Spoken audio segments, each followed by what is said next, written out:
절간 소녀와 빔의 철학, 채움과 비움의 경계에서 제3편 쓸모있는 공부, 쓸모없는 공부. 월요일 아침 정아는 평소보다 일찍 일어나 태어사를 나섰다. 중학교 2학년이 되면서 학교까지 가는 길이 더욱 무겁게 느껴졌다. 대학 입시를 준비해야 한다는 부담감이 점점 커져가고 있었다. 태안중학교는 산골 작은 학교였지만 요즘에는 여기서도 입시 경쟁이 치열했다. 정아의 반에는 28명의 학생이 있었는데 대부분이 서울이나 대전의 고등학교 진학을 꿈꾸고 있었다. 정아야, 안녕. 교실에 들어서자 단짝 친구인 민지가 손을 흔들었다. 민지는 태안읍에서 자란 토박이로 성격이 밝고 활발했다. 어제 수학 문제 다 풀었어? 민지가 물었다. 응, 어떻게든 했어. 정아가 가방을 내려놓으며 답했다. 이때 반장인 준호가 다가왔다.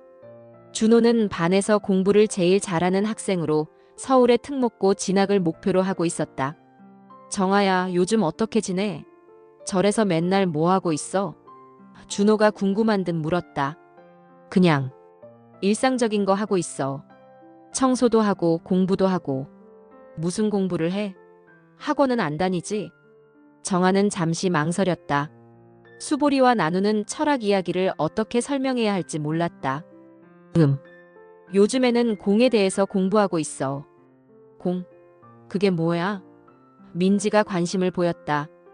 불교에서 말하는 건데. 모든 것이 비어있다는 뜻이야. 고정된 실체가 없다고 하는. 준호가 눈썹을 찌푸렸다. 그게 공부야? 그런 거 배워서 뭐 했어? 글쎄, 삶을 이해하는 데 도움이 되는 것 같아. 삶을 이해한다고? 준호가 코웃음을 쳤다. 정아야, 현실을 좀 봐. 지금 2학년인데 그런 쓸모없는 소리 하고 있을 때야. 교실이 조용해졌다. 다른 아이들도 관심을 보이며 둘러쌌다. 너도 대학 가려면 입시 준비를 해야 하잖아. 수학, 영어, 과학. 이런 거 열심히 해야지. 공이 뭐고 비어있는 게 뭐고 그런 건 대학 입시에 나와. 정아는 할 말을 찾지 못했다. 준호의 말이 틀린 건 아니었다. 실제로 입시에는 그런 것들이 나오지 않을 것이다. 그리고 말이야, 준호가 계속했다. 절에서 그런 비현실적인 이야기만 듣고 있으면 세상 돌아가는 걸 모르게 돼. 요즘은 4차 산업혁명 시대라고 인공지능이니 빅데이터니 이런 걸 배워야 한다고. 맞아. 옆에서 듣고 있던 영수가 끼어들었다. 내 형은 서울에서 컴퓨터 공학 전공하는데 졸업하자마자 대기업 들어갔어. 연봉도 엄청 받고. 봐봐. 준호가 고개를 끄덕였다. 그게 현실이야. 절에서 앉아서 모든 게 비어있다. 이런 소리 들어봐야 밥벌이가 돼. 정아는 얼굴이 빨개졌다. 화가 나는 것도 있었지만 한편으로는 준호의 말이 맞는 것 같기도 했다. 정아야, 나쁜 뜻으로 하는 말이 아니야. 준호가 좀 더 부드럽게 말했다. 너도 똑똑한데 시간을 헛되게 보내는 것 같아서 안타깝거든. 차라리 그 시간에 학원 다니거나 인터넷 강의라도 들어. 그래, 정아야. 민지도 걱정스럽게 말했다. 너 성적도 괜찮은데 좀 더 실용적인 공부를 해야 하는 거 아니야? 부모님도 내가 대학 잘 가기를 바라실 텐데. 정아는 더 이상 대답할 수 없었다. 가슴이 답답했다. 정말 자신이 쓸모없는 일에 시간을 낭비하고 있는 걸까? 수업 시간 내내 정아는 집중할 수 없었다. 수학 문제를 풀면서도 계속 준호의 말이 머릿속을 맴돌았다. 현실을 봐라, 쓸모없는 소리, 밥벌이가 되냐? 점심시간에 혼자 운동장을 걸으면서 정아는 깊은 고민에 빠졌다. 부모님도 자신이 공부 잘해서 좋은 대학 가기를 바라실 것이다. 어머니는 생활이 어려운 형편의 절에서 일을 거들면서 공부할 수가 있다고 해서 자신을 절에 보내주셨는데 그냥 철학 공부나 하고 있으면 실망하실 것이다. 정말 나는 현실을 모르고 있는 걸까? 하지만 한편으로는 억울했다. 수보리와의 대화에서 배운 것들이 정말 의미 있다고 생각했는데 그것이 모두 쓸모없는 일이라니. 오후 수업도 마찬가지였다. 영어 시간에는 미래의 직업에 대한 지문을 읽었고 사회 시간에는 경제 성장과 산업 발전에 대해 배웠다. 모든 것이 실용성과 효율성을 강조하는 내용들이었다. 하교길에 정아는 무거운 마음으로 태어사로 돌아왔다. 산길을 걸으면서도 계속 생각했다. 정말 공에 대해 아는 것이 인생에 도움이 될까? 데카르트나 부처님의 가르침이 현실에서 무슨 쓸모가 있을까? 태어사에 도착했을 때는 해가 서산으로 기울고 있었다. 석양이 법당 지붕을 붉게 물들이고 있었지만 평소처럼 아름답게 느껴지지 않았다.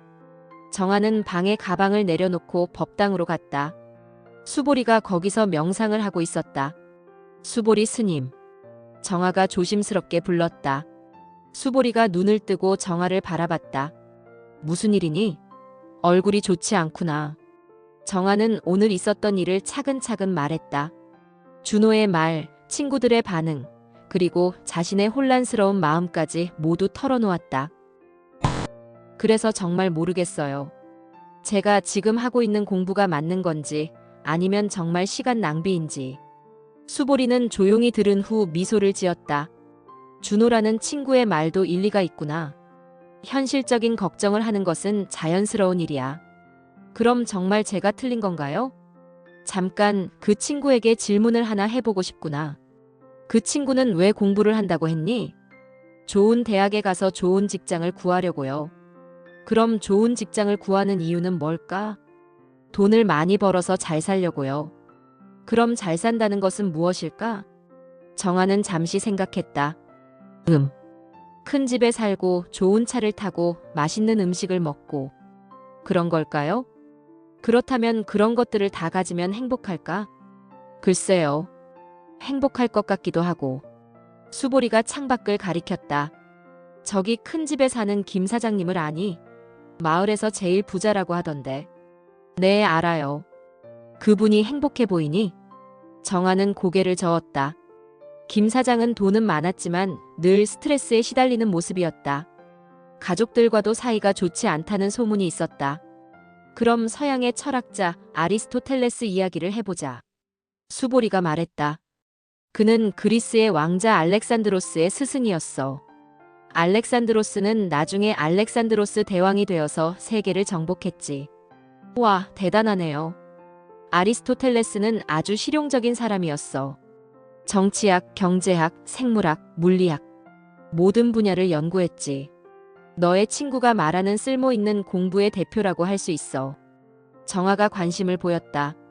하지만 아리스토텔레스는 이런 말을 했단다. 모든 기술과 학문의 궁극적인 목적은 행복에우 다이모니아이다라고. 행복이요? 그래. 그는 돈 벌기 위해서 성공하기 위해서 공부하는 것이 아니라 진정한 행복을 위해서 공부한다고 했어. 그럼 진정한 행복이 무엇일까? 정아는 고개를 갸웃했다. 아리스토텔레스는 관조라고 했어. 진리를 바라보고 생각하는 것 자체가 가장 큰 행복이라고 했지. 이것은 너의 친구가 말하는 실용적인 공부와는 정반대야. 그럼 철학도 쓸모가 있는 건가요? 더 나아가서 동양의 장자라는 철학자는 이런 이야기를 했어. 수보리가 계속했다. 장자가 어떤 나무를 보고 있는데 그 나무는 굽어지고 울퉁불퉁해서 집 짓는데 쓸 수 없었어. 사람들은 그 나무를 쓸모없다고 했지. 당연하죠. 하지만 장자는 이렇게 말했어.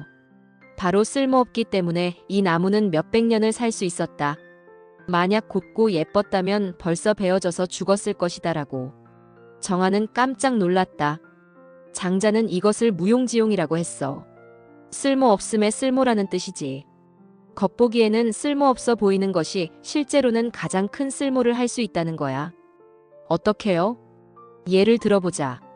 옛날의 수레바퀴를 생각해봐. 바퀴에서 가장 중요한 부분이 어디일까? 그림으로만 봤지만 둥근 바퀴테요? 아니야. 바로 가운데 빈 구멍이야. 그 구멍이 없으면 바퀴를 축에 끼울 수 없지. 빈 공간, 즉 쓸모없어 보이는 부분이 실제로는 가장 중요한 거야. 정아의 눈이 커졌다. 집도 마찬가지야. 벽과 지붕이 중요한 것 같지만 실제로는 그 안에 빈 공간이 있어야 사람이 살 수 있어. 컵도 그렇고 그릇도 그래. 모두 비어있기 때문에 쓸모가 있는 거야. 아, 공에 대한 공부도 마찬가지야. 겉보기에는 쓸모없어 보이지만 실제로는 인생에서 가장 중요한 것을 가르쳐준다. 무엇을요?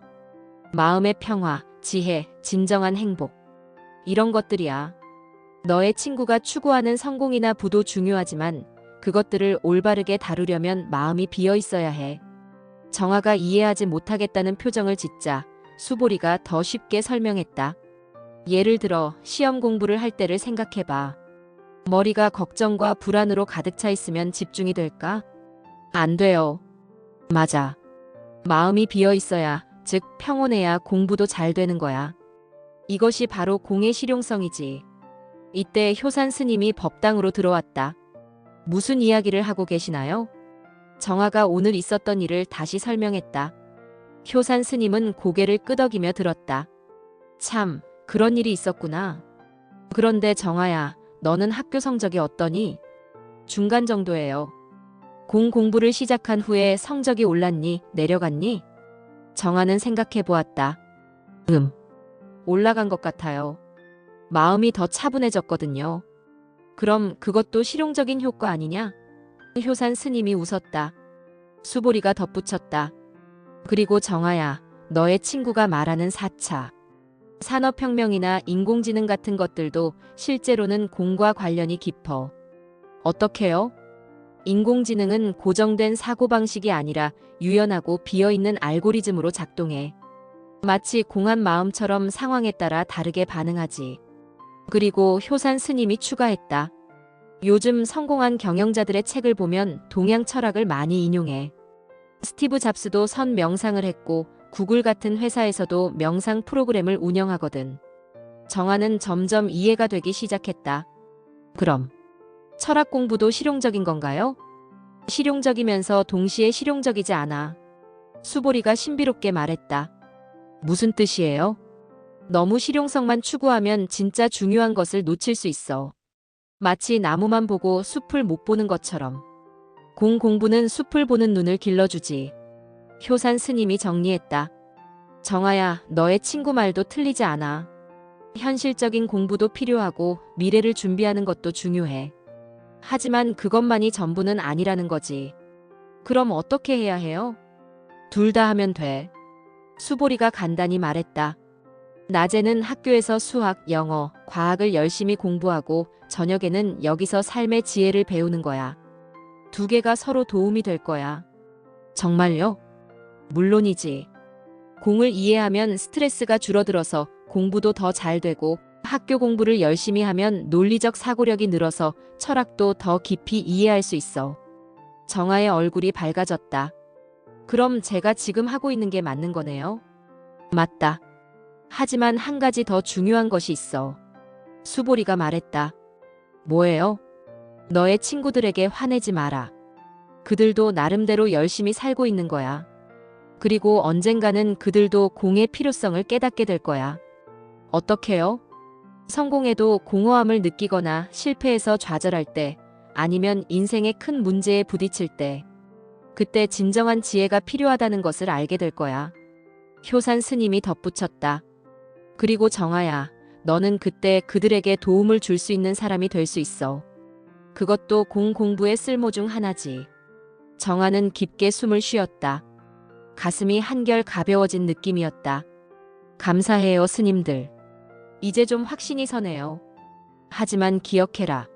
수보리가 마지막으로 말했다. 쓸모가 있다고 해서 공을 공부하는 것은 아니야. 쓸모 때문에 공부한다면 그것도 집착이 되지. 그럼 왜 공부하는 거예요? 그냥 진리이기 때문이야. 진리는 쓸모가 있고 없고를 떠나서 알아야 할 가치가 있어. 정아는 고개를 끄덕였다. 완전히 이해했다고 할 수는 없었지만 마음속 갈등이 많이 해결된 느낌이었다. 그날 밤 정아는 일기장에 썼다. 오늘 준호가 한 말 때문에 많이 고민했다. 하지만 수보리 스님과 효산 스님 덕분에 깨달았다.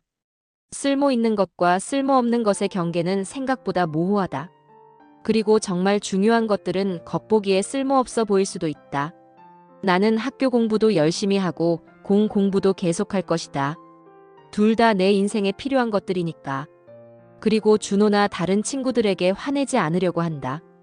그들도 자신만의 방식으로 인생을 살아가고 있는 것이니까. 창밖으로 별들이 반짝이고 있었다. 저 별들도 실용적인 목적으로 빛나는 것은 아니지만 그 아름다움 자체로 충분한 가치가 있다고 정하는 생각했다. 무용지용. 쓸모없음의 쓸모. 이 말이 정아의 마음속에 깊이 새겨졌다.